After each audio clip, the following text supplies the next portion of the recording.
দেখুন, দেশের বিরুদ্ধে যদি কেউ কথা বলে বা আচরণ করে বা এই হুমায়ুন কবিরের মতো, এটা প্রথমবার নয়, এর আগেও উনি বহুবার এরকম ধরনের কমেন্ট করেছেন। মানুষকে ইনস্টিগেট করা, উস্কানিমূলক কথাবার্তা বলা, কমিউনাল কথাবার্তা বলা এবং তাতে রাজনৈতিক নিজের ফায়দা তোলা, এই ধরনের শুধু হুমায়ুন কবির না, এরকম তৃণমূলে আপনি অনেক পাবেন। তাদের এগেনস্টে ইউএপিএ মামলা দেওয়া হোক, দেশদ্রোহিতার আইন মানে মামলা করা হোক। অভিন্ন দেওয়ানি বিধি লাগু হচ্ছে রাজ্যে, সঙ্গে লাভ জিহাদ, ল্যান্ড জিহাদ, ধর্মান্তকরণ মুক্ত কঠোর আইন আসছে। শুভেন্দু অধিকারী ঘোষণা করেছেন, এটা সামাজিক সংস্কার নাকি প্রকৃত হিন্দু রাষ্ট্র তৈরি করছে? দেখুন, আমাদের কেন্দ্রীয় যে সরকার এবং আমাদের রাজ্য সরকার, আমাদের একটাই কথা আমরা বিশ্বাস করি, দেশ সবার আগে। এবং দেশ যদি হয় তাহলে দেশের মানুষও। দেশের কিছু মানুষের জন্য একটা নিয়ম, দেশের অন্য মানুষের জন্য অন্য নিয়ম, এটা তো হতে পারে না। এবং লাভ জিহাদ একটা বিরাট বড় আজকে সামাজিক ব্যাধি হয়ে দাঁড়িয়েছে।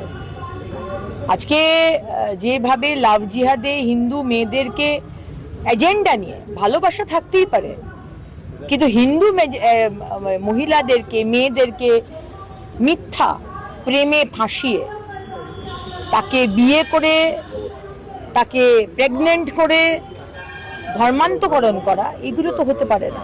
দিদি, সুন্দরবনের দ্বিতীয় শেখ শাহজাহান ধরা পড়েছে। সুন্দরবনের বেতাজ বাদশাহ তৃণমূলের নেতা ঝোড়ো চালিয়ে রাজপেশা, তৃণমূল নেতা হলেই রাতারাতি কোটিপতি হয়ে গেছে এবং সেখানে মেয়েকে তুলে নিয়ে যাওয়া, সেখানে বিরাট প্রাসাদ বানানো, এরকম একটি খবর পাওয়া গেছে। এবং আমরা তো জানি এরকম, আমরা শুধু টিপ অফ দ্য আইসবার্গ জানি যে কারা কারা শেখ শাহজাহান, শেখ জাহাঙ্গীরের মতো যারা 15 বছর ধরে অত্যাচার করেছে, যারা আগের সরকারের খুব কাছের মানুষ ছিল।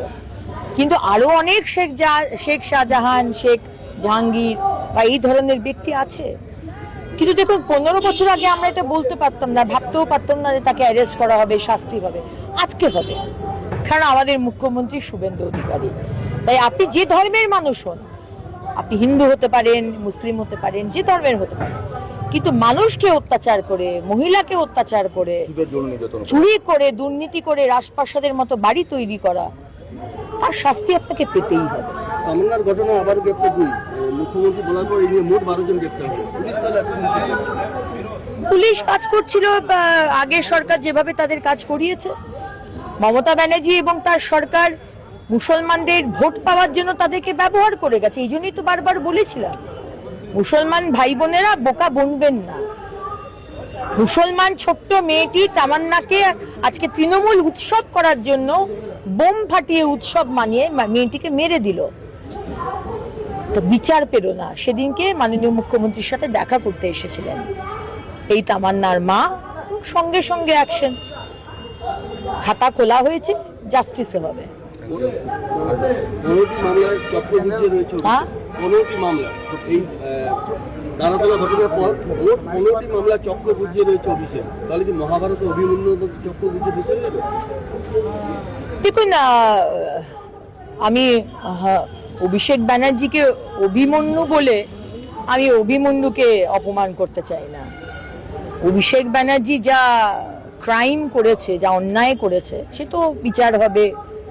কিন্তু ওনার যে ঔদ্ধত্য, আজকে আমরা কি বলবো, বাংলার মানুষ জবাব দিয়ে দিয়েছে। আরে ওনার পার্টির লোকেরা ওনার বিরুদ্ধে কথা বলে, ওনাকে ত্যায্য মানে ওনাকে বের করতে বলছে পার্টি থেকে, তো ওনার বাড়ির সামনে গিয়ে লোকে থুতু ফেলছে। আমি এর থেকে বেশি অপমান আর কিছু হতে পারে?